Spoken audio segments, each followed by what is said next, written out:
I'm obliged to inform you that this meeting is being videoed. Members of the public are entitled to record the proceedings and are requested to give prior notice so that any additional measures that may assist will be put into place.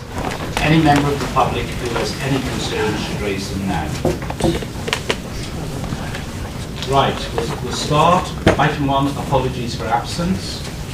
With the butler and Lee Tapman. Right.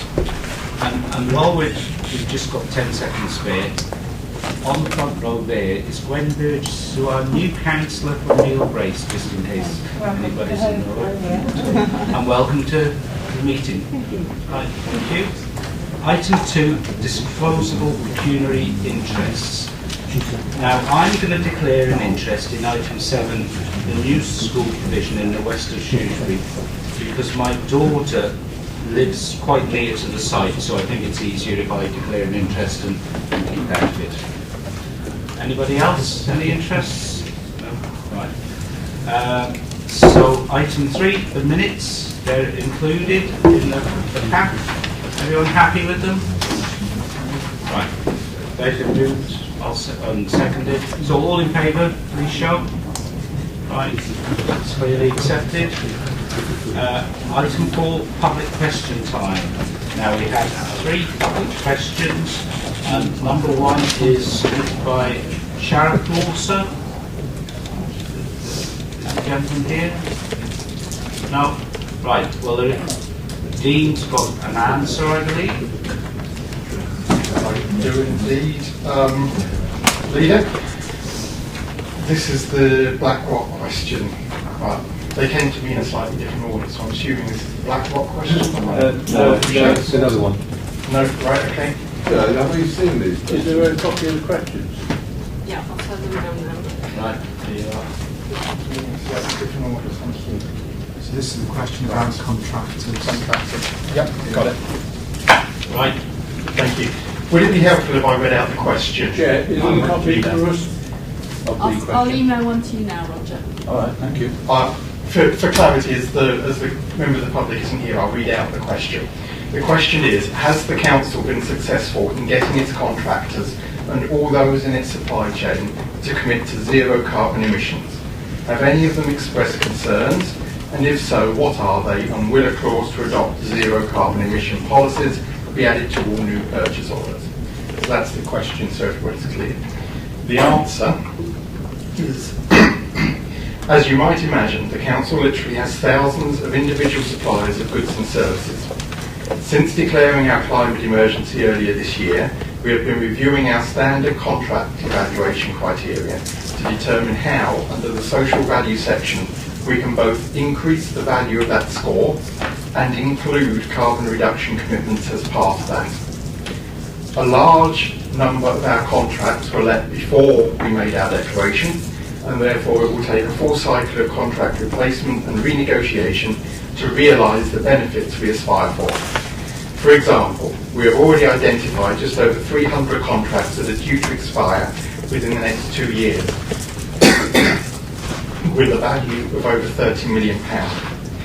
Given the size of our supplier base and the early stage of this initiative, we do not yet have a full picture of our supply chain's carbon reduction targets and performance, but we are working to develop that in the future.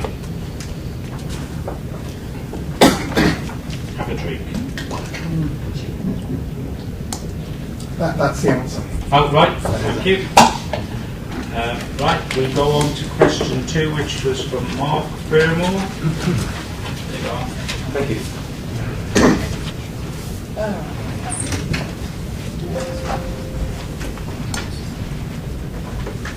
That's it? Yes, thank you. The opportunity to ask my question. Given the declaration of the climate emergency in May this year, it is recognised that all Shropshire Council plans and strategy will need a fundamental review, which will take some time. Is the Council committed to this review, and over what timescale do you anticipate this review being completed? Dean? Thank you, Mark, for the question.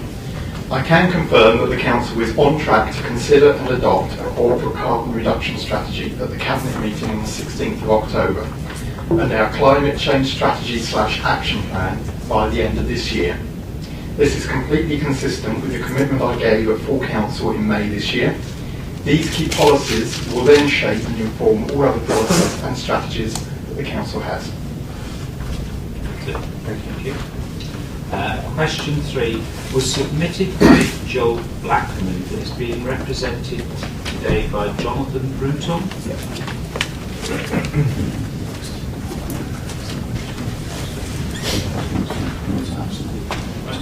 Thank you for the opportunity to ask this question on behalf of Joe.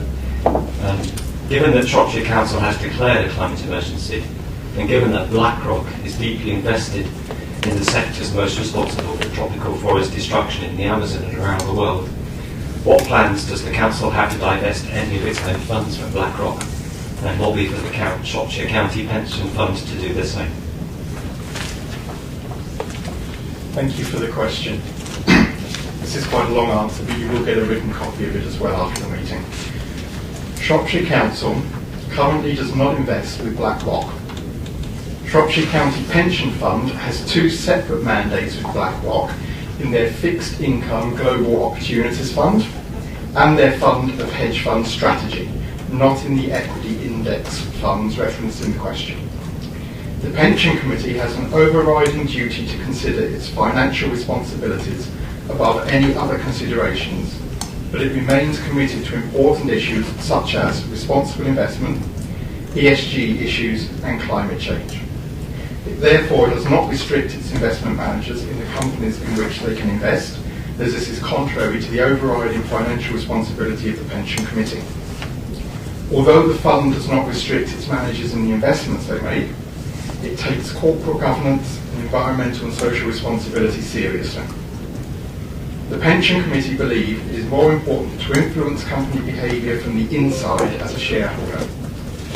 The Shropshire Fund is addressing these responsibilities through a strategy of responsible engagement with companies. Shropshire County Pension Fund is a member of the Local Authority Pension Fund Forum, which represents over 70 public sector pension funds in the UK. The LAPFF recognises issues such as stranded assets and continued fossil fuel extraction as a collective investment risk for all asset owner funds, and this is an engagement and policy priority. For companies engaged in fossil fuel extraction, LAPFF's approach is to undertake a robust engagement on aligning their business models to limiting global average temperature increases to a maximum of 2 degrees Celsius and to push for an orderly low carbon transition. The fund also employs BMO Global Asset Management to engage with companies on the fund's behalf. BMO have been at the forefront of raising concerns around potential asset stranding with a wide range of companies, and the concept has begun to resonate within these industries.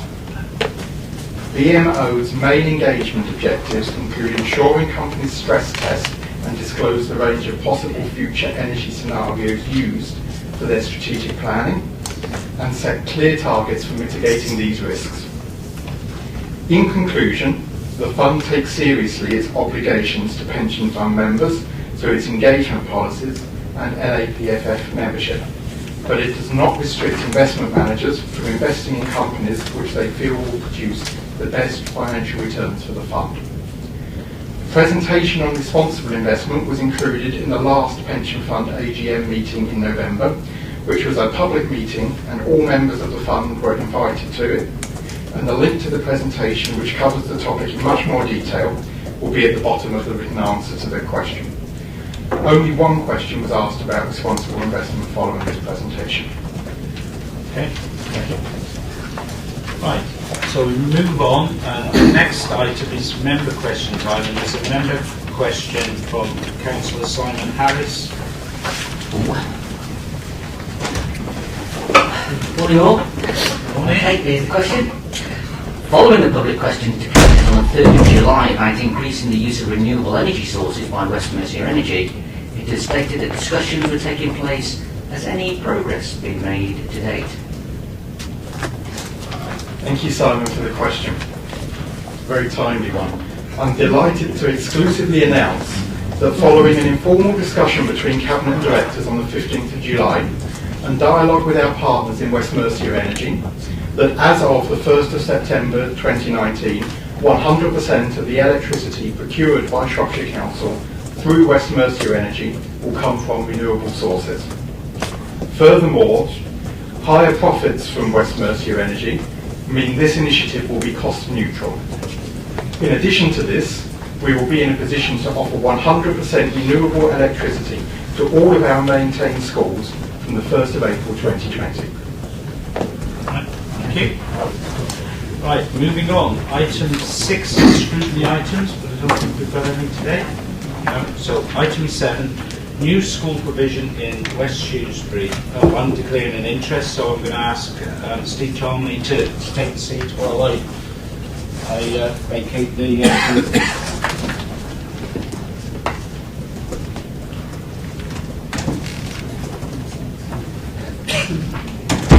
Right. Ed, over to you. Thank you very much. Members will have seen the report before you. So this is essentially the next stage of the process of establishing new schools in the west of Shrewsbury on the Borebrook site. Members will remember in November 2018, Cabinet approved the free school presumption process, and we were successful in March of this year in that process, which will bring forward the establishment of an SEND school on the site, co-located with a mainstream primary. So this is the next stage moving forward of this process to effectively release the land, which is part of the Section 106 agreement with the landowners and developer, for which the land was designated for community use, including that of education, to establish these two schools. This is a positive move moving forward. We are very fortunate to have been successful in the free school presumption process for the SEND facilities on the site, which we know throughout the country as a whole there is an increased demand in this area, and Shropshire is no exception to this. But also with the establishment of the additional mainstream primary school to meet the demand associated with natural growth, but also with the increasing development within the west of Shrewsbury, and forms a significant part of our place planning for primary age school children moving forward. The recommendation is on page 5. The Cabinet agree to a resolution going to Council, so this goes to Council on the 19th of September 2019, to activate Clause 7 of the third schedule in the Section 106 agreement by serving of a notice on the landowner of the Council's intention to construct 2 new schools on parts of the community land at Borebrook, and to initiate discussions with the landowner on the transfer of the land via a 999-year lease. As I say, this is positive news for our young people in the west of Shrewsbury, and I very much hope that Cabinet will support this moving forward on to the next stage at Council later in the month. Thank you. Thank you, Ed, and I agree with you. This is fantastic news for the young people of Shropshire and especially Shrewsbury. Roger, can we handle it? Thank you, Chairman. It is good news. However, it is only good news for a certain sector of our children. I'm asking and interested. I see it's new school provision in West Shrewsbury with secondary school children. There's 5 schools in Shrewsbury. As I understand it, the 4 schools in secondary schools in Shrewsbury, 3 of the 4 are virtually full. The only one with vacancies in North Shrewsbury. The 2 rural secondary schools to the south of the town are both full. So what is being planned, because there is going to be future growth with young children, 11 plus, how are those children going to be educated and given the quality of education that we all need? I am concerned because there are already problems in the counter in children being transported from South Shrewsbury to North Shrewsbury, and the parents having to find that cost because of the distances involved, and there have been no help, assistance given by Shropshire Council. So in secondary schools, where is that going to go? And is this going to be included in this site now or in the future? Thank you, Roger. I think there's more good news to follow on, and that work is being done. As part of our school place planning, Roger might remember in November 2018, with the paper that came to Cabinet looking at this, we are planning on expanding with 5 classrooms at Meal Brace to accommodate additional need in that area. As you mentioned, there is space in the north of the town, and obviously our priority is to fill up spaces within the community with people attending their closest schools. And obviously with the nature of the size of the land available as part of the Bowbrook site, there is the opportunity moving forward, because we have the space there as part of this Section 106 agreement, to potentially, in the future, if demand requires it, to extend through to an all-through school. But at this stage, primary school is where the pressures are in the west of Shrewsbury, and we will be dealing with that. We have room to expand at Meal Brace with 5 additional classrooms there to accommodate the growth in this area. Thank you, Ed. I think it's summary, Roger. I think just be patient and you will see other things coming forward, because it's obviously identified as a key priority in the corporate plan. I can understand that, but I have parents, not in my division, but part of it, who are having problems getting their children to a school that they can manage to get them to at minimum cost. Being worked upon. Okay, take that to the vote. So all those in favour of the recommendation to forward? Okay, thank you. I forgot we're going to go back in.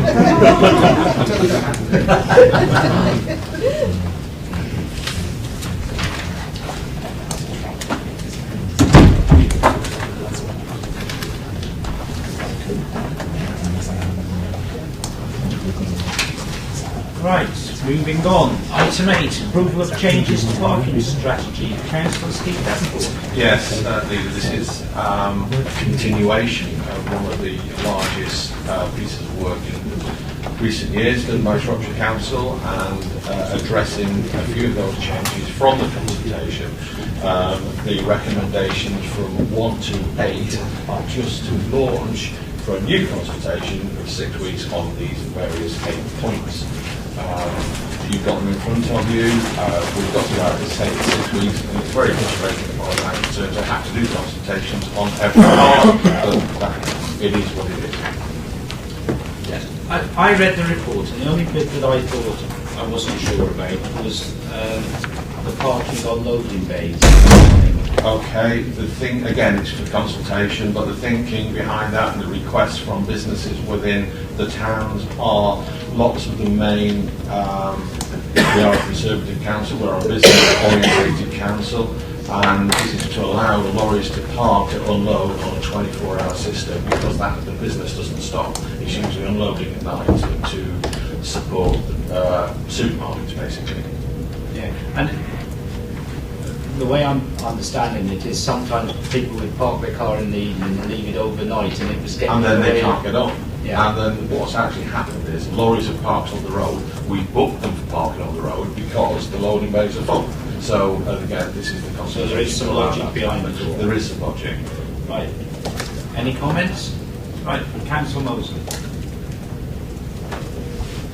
Not a particular comment about this report, but the parking situation generally. I recollect that one of the justifications for the hike in the fees was that there was going to be substantial work done on the car parks themselves, the existing ones, in terms of lining and better access and better surfacing. I'm not aware that any of this has taken place yet. Is this in the planning process, or what's happening? Absolutely, Alan. Again, we're still working through the process, but there is lots of ways forward, even in the centre of Shrewsbury. Even looking at new multi-stories, so there's lots of work going to be carried out. We're lining and lighting.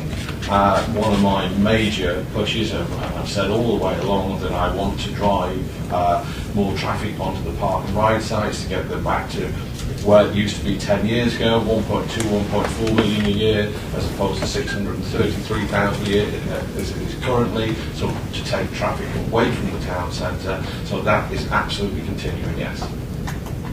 Roger? Only a quick one, Chairman, and I note the possibilities of altering the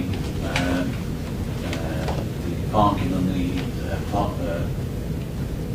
parking centre and the multi-storey On car Ravens park. Meadows. On Ravens Meadows, yeah. Yeah, and I'm glad that that is happening, because that's what I suggested should have happened originally. But I'm glad to see that it's part of the consultation, but yes, it Roger, does need we to be listen to altered. you on that one. We always do. Right. Any other comments, or is everyone? Can I see all those in favour of the report? Okay. Thank you very much.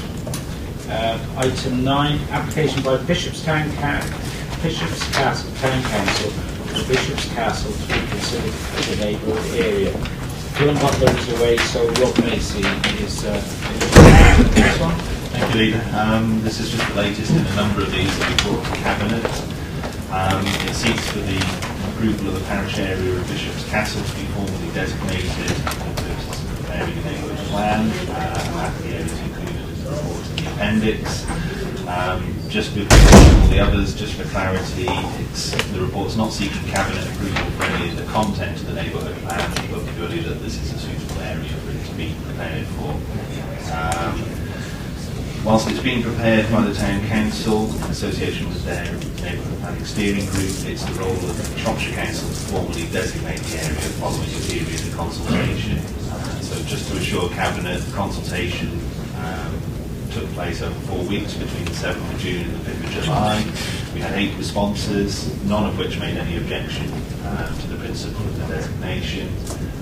So we've taken on board the comments and recognised that the value is appropriate. If it's designated, this will allow Bishop's Castle Town Council to continue progress with drafting of their neighbourhood plan. The Town Council's already begun positive discussions with Shropshire Council about this, and will seek for this collaboration to continue, including through evidence collection and site assessment work if necessary.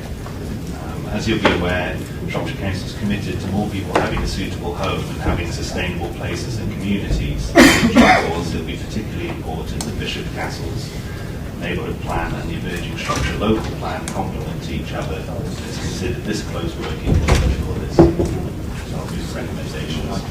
I'm happy to second. Councillor David Turner has asked to comment on this as well.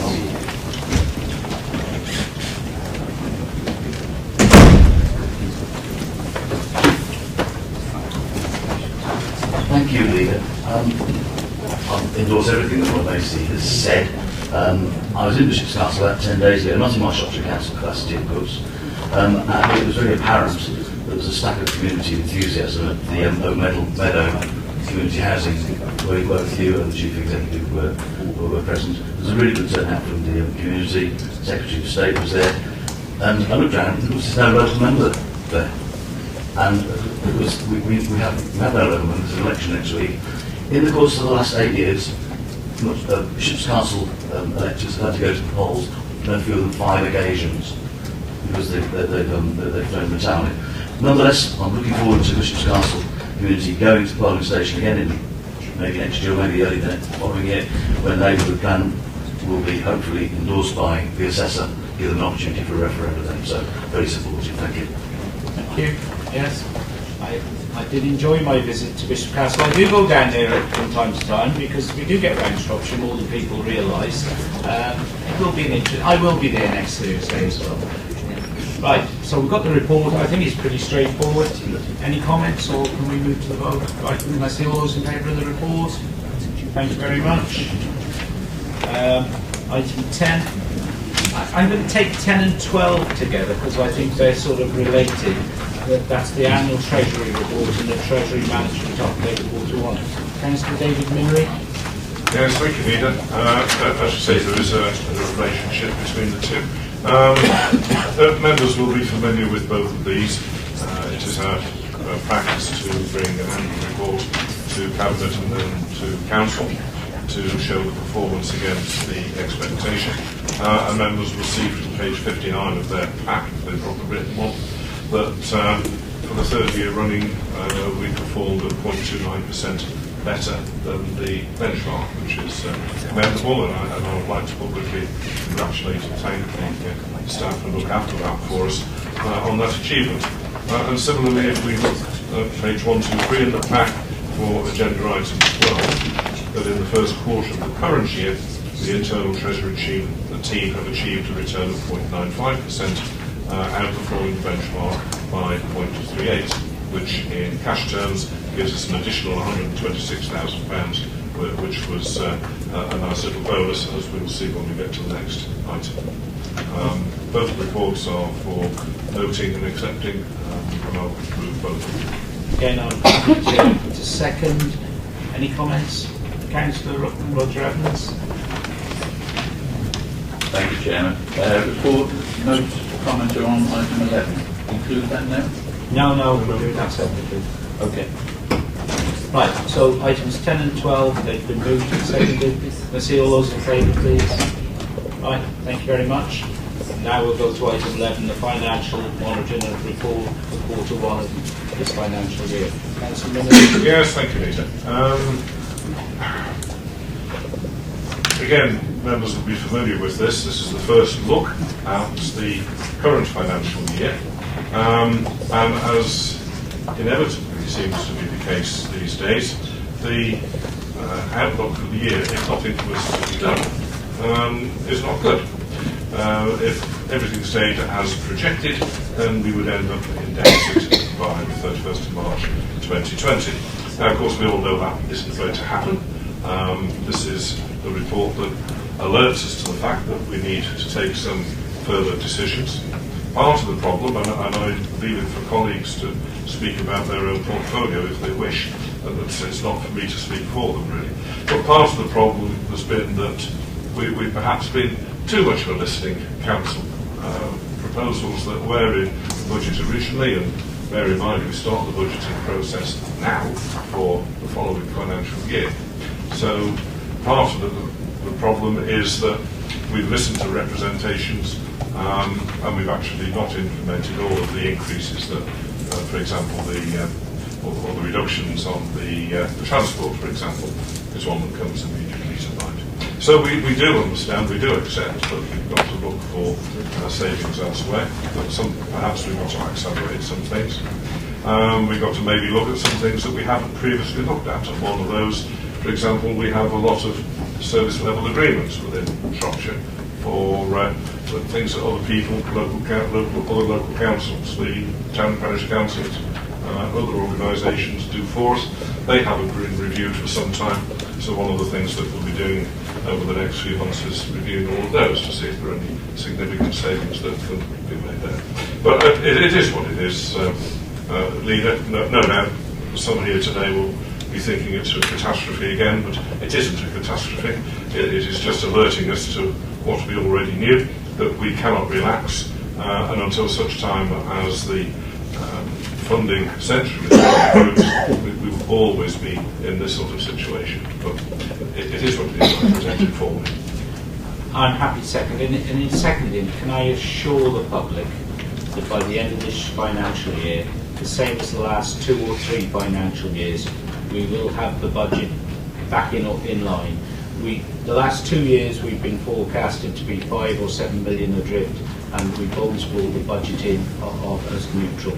And I expect the same to be this year. It may involve some tough decisions throughout the year, and we're not going to take tough decisions, but there is no need for anybody to worry about the projections in this report. They will be dealt with, and we will be expecting to be neutral at the end of the year. Right. Who do I start with? I'll start with Roger and then Alan.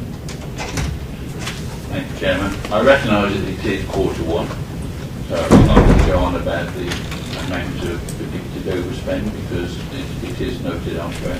But I have 3 comments and 2 questions. Just in the previous item today, talked about this being a business council. And I see the commercial services, everything in this report except for Shire services is highlighted as red. So that does concern me. If we are a business council, looking at commercial services, everything is red. And also I note that shopping centres, the capital value has gone down by 11%, but in this report it highlights that the predicted income from rent is also going down by 4%. So that, again, lighting, I see the lighting energy cost is above prediction, whereas if it had been adopted that LED lighting, as was proposed by myself and others years ago, we would have been £1 million in credit by now. But the question that I wanted to raise was regulatory services. It was highlighted at the council meeting last about us not fulfilling our statutory services. Concerns me that there is a grant from government to assist with Brexit, but I also see a comment to say that this grant is being used to train public protection and other officers in that area. But regulatory services, I see it's still down for a reduction in staffing, even though we may not be doing our statutory services, so that concerns me. And also I note the words elsewhere about, in 1.8 on page 74, management action. What management action is being taken to actually address some of the services where it has been decided that the reductions that were originally proposed are not possible, please? I'll try and answer some of those, and David might want to come in. On the last one, it's far too early for us to be predicting exactly what action we will take as we go through the financial year. We will deal with things as we get to them, and they will be dealt with. Regulatory services, there is some training required around some of the Brexit situation, because if Brexit happens without an agreement, we will have to make sure we've got the rules in place so that if people want to export meat or animals or various things, we know that we're doing our bit to help make sure that happens correctly from Shropshire's point of view. So there is some work going on there, but it's such a complicated matter at the moment. And let's face it, after last night, nobody really knows exactly what's going to happen. So, you know, but we are doing as much as we can to ensure we're well placed to deal with Brexit as it happens. With lighting, I don't actually accept the comments you're making. Yes, you did want to spend money to try and save money, but we're dealing with it in a different way, because we're dealing in a way that it's not going to cost this council lots of money to save lots of money, whereas you wanted to spend lots of money to save lots of money. So let's be realistic about that. And with the shopping centres, I think it was the last council meeting and the meeting before, I did say quite clearly, I expect the income and the capital value to go down over the next 2 or 3 years before it starts to go up. That's the reality of us doing work on the sites. There will be some vacancies there, and there's a proper financial projection that shows how that's likely to happen. So I think that is under control. But I make no secret of the fact that income is likely to go down over the next 2 or 3 years before it then starts to upturn and come back. No, I'm going to let Alan come next. Right, Alan. We're talking about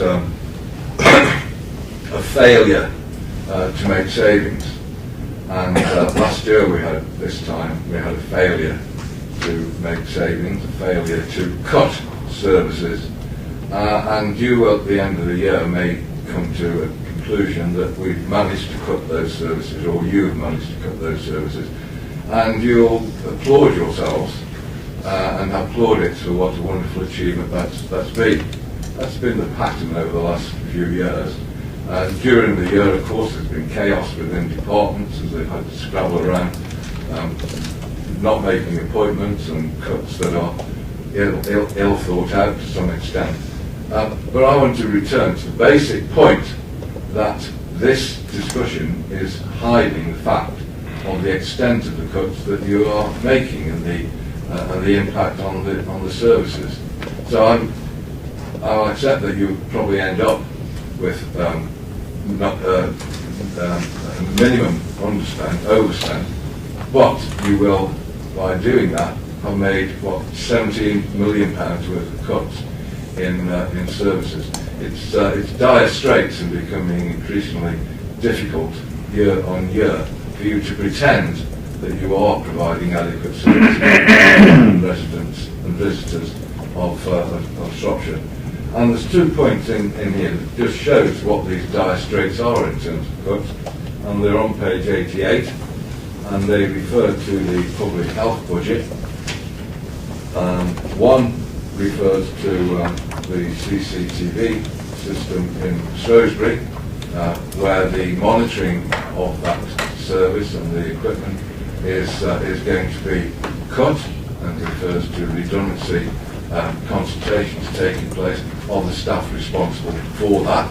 And although in the current year that cut seems to have been delayed. It may come back under the management action, but it's only indicated here that it's postponed rather than not going to happen. And the other is just underneath that, where again you describe redundancies among the substance misuse team. Now, I don't know how this is going to be perceived by the residents of Shrewsbury and Shropshire, but can there be any greater threat to our young people, to their families and to communities than the extent of substance misuse throughout the country and the county at the moment, and yet we are disbanding the substance misuse team, whereas we should be enhancing that service. Those are two relatively minor cuts, but they do get to the heart of the sense that all things that are of value are being reduced within our societies and communities, and that, as I say, we are really at the bottom level in terms of providing what this county needs. Right. I am a little confused whether Labour want us to cut things or not, because you're almost saying, criticising us for not cutting enough. And I can't understand that. We're trying to protect services. Well, that's what you said. You know, you're not achieving the cuts that you... well, I'm sorry, but that is what you said. And you can't have it both ways. You either want us to cut things to get the budget in line, or you don't. Now, we're trying to act as in the middle, where we have a sensible way of delivering services that we can afford. Now, whether you use the word cut or other thing, I don't actually think the word cut is appropriate. What we're doing is realigning services and delivering them in a different way. And I think you need to understand that better than you do. But Labour thinking at the moment across nationally is very confused, so I can understand why you're in a little pickle. You think the Labour situation is a little confused. At least it is not vengeful, at least it is not chaotic, at least it's not being governed by a complete and utter clown. Really? Really? Really? There you go. Time will tell. I doubt there can be many people that are proud of the Tory performance yesterday in Parliament. Proud of the Labour performance. No, I'm sorry you misunderstood what I was saying, Peter. I'm saying this budget is showing that you are underspending by £7-8 million at the moment. That will no doubt be put right, and so you'll be able to say we've achieved our budget and feel as though you've got a degree of success. What I'm saying is that behind that success is £17 million worth of cuts that have had a devastating, and will continue and have done hitherto, impact on the services that you're providing for residents. So I'm very critical of an administration that has to implement those cuts, and I'm very critical of the central government, before you say it, who is imposing the stringent austerity measures that are leading to you having to find those cuts, even if you didn't want to do it personally. Right. Simon Harris was next, and then Dean. Thank you, Leader. Just a couple of points I'd like to come back to, Roger. Just you and me all the time, mate. Of course. Thank you very much for mentioning transport. As we move forward, and I appreciate that we did have some cuts and we listened to the public under consultation. In the next few weeks, we're putting together a new way of operating the park and ride systems around the county. And so when we talk about the budget cuts, I think some of the things you've got to understand is we are going to be doing things a different way. They are going to be better, newer, bigger services, and more regular. And this is the help with the economic development team and Shrewsbury BID. So these are exciting times for public transport. And when we talk about budget cuts, I'm not sure whether you understand what we're on and where we're going with it. The other thing about the street lighting is obviously we've applied for the Salix. We're going to be rolling that out over the next 3 years. So one of the things about it, we're a big county. It's not just your area. And we've got to get these workers strategically placed around the county. We did it in Broseley. We changed 184 street lights in a fortnight. It's an impossible project. You imagine how many we've got to go around through the county. So bear with us. It's a 3-year project and we will get there. Thank you. Dean. Thank you, Leader. Alan has mentioned a couple of things in my portfolio which weren't entirely accurate, so I wouldn't want anybody to be under any misapprehension about what's going on or what's happening. In terms of CCTV, I think, Alan, you may be a little bit behind the news on that. CCTV is not being cut, it's been protected. That's that is, as you say, one of the variances in the public health budget. But that's been protected because we value it, because the people of Shrewsbury value it, because the partners who use it value it, including the town council. And I know you were at a meeting with me and all the partners around the table at the Fire Authority where we discussed ways to protect it. And what seems to have passed you by is that we stopped the consultation on redundancies and CCTV because we protected the service. So to bring that up now is a complete misnomer, but as I say, I'm sure that this has just passed you by in the maelstrom of other things that have been going on recently. That brings me on to the second thing that you mentioned, and that's substance misuse. Now, I assume that you're referring to an item in the ring-fenced public health services budget, a little grey box, where it does talk about a reduction in substance misuse, and that's one post, which is now going to be delivered in a different place. It's going to be delivered somewhere outside of public health, and substitution such as this is perfectly common amongst public health budgets. We've actually just recommissioned the substance misuse work, and we've had quite a large number of successes, and one of your members has been extremely active in supporting that, and I welcome that. But I wouldn't want anybody out in the public to think that either CCTV or substance misuse, that the picture around them is the picture that you've painted, because it isn't. I'll let you have one tube back each and then moving on. Right, Roger first. Well, thank you, Chairman. Can I confirm that all the parishes in my area went to LED some time ago? It's the best thing from sliced bread. They are saving money. We should have done it. Staffordshire's done it. Topham and Eureka's done it. Topham and Eureka saved £500,000 a year now. But the question we are saving that amount of money already, and what we've done already on LED and some of the work, because it's happened in a lot of the town. In the report that I've seen, it's £1 million we're going to be saving. But the point I wanted to make, Chairman, this is a serious point, and that's regulatory services. It was highlighted at council, no politics involved, about sampling of water and food premises. We were not fulfilling our statutory obligations, and the food and all the others have pointed this out.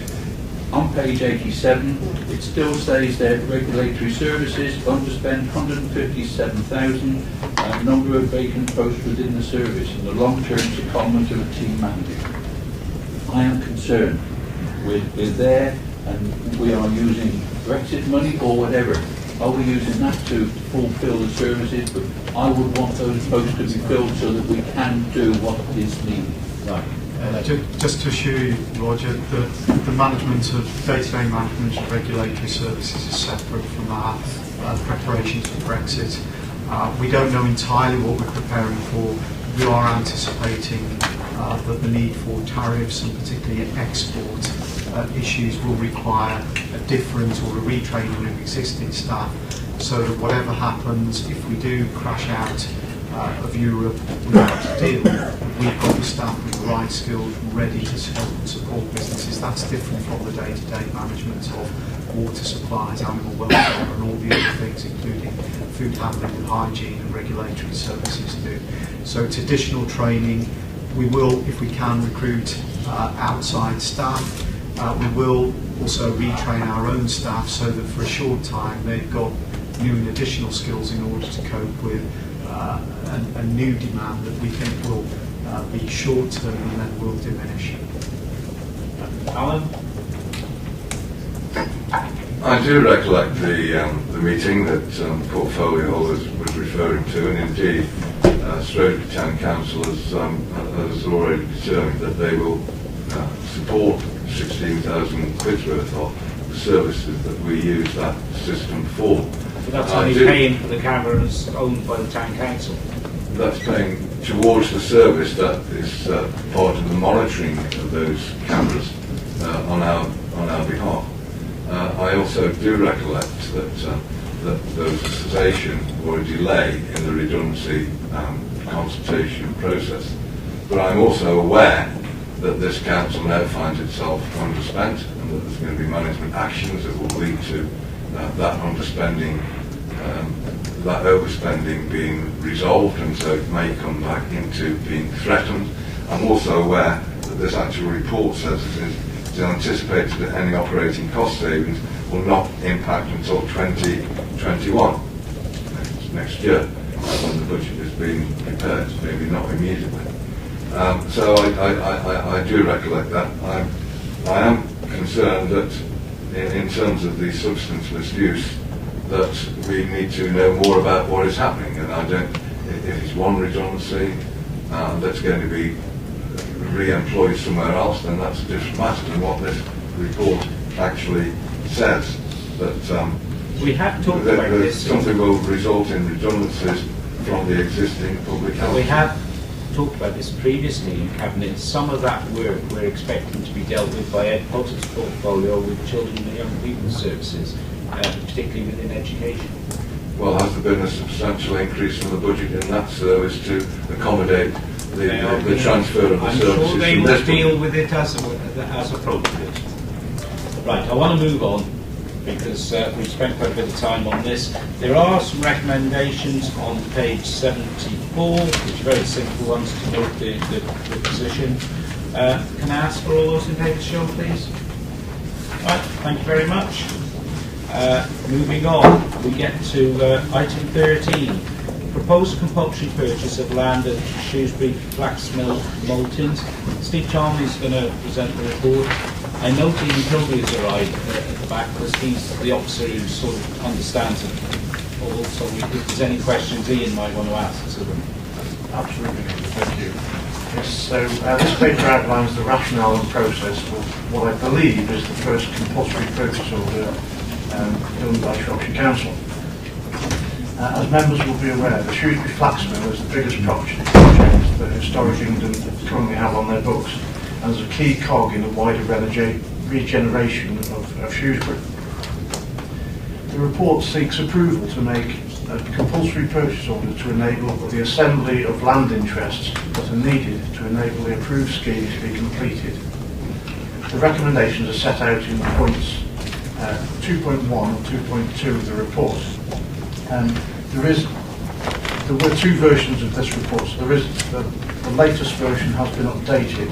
It's just been emailed around. It's gone round. But if you have the original report, it did say that it was in point 2 to authorise Dean Kilby to carry out the function. It should actually be the Executive Director replace Mark Barrett.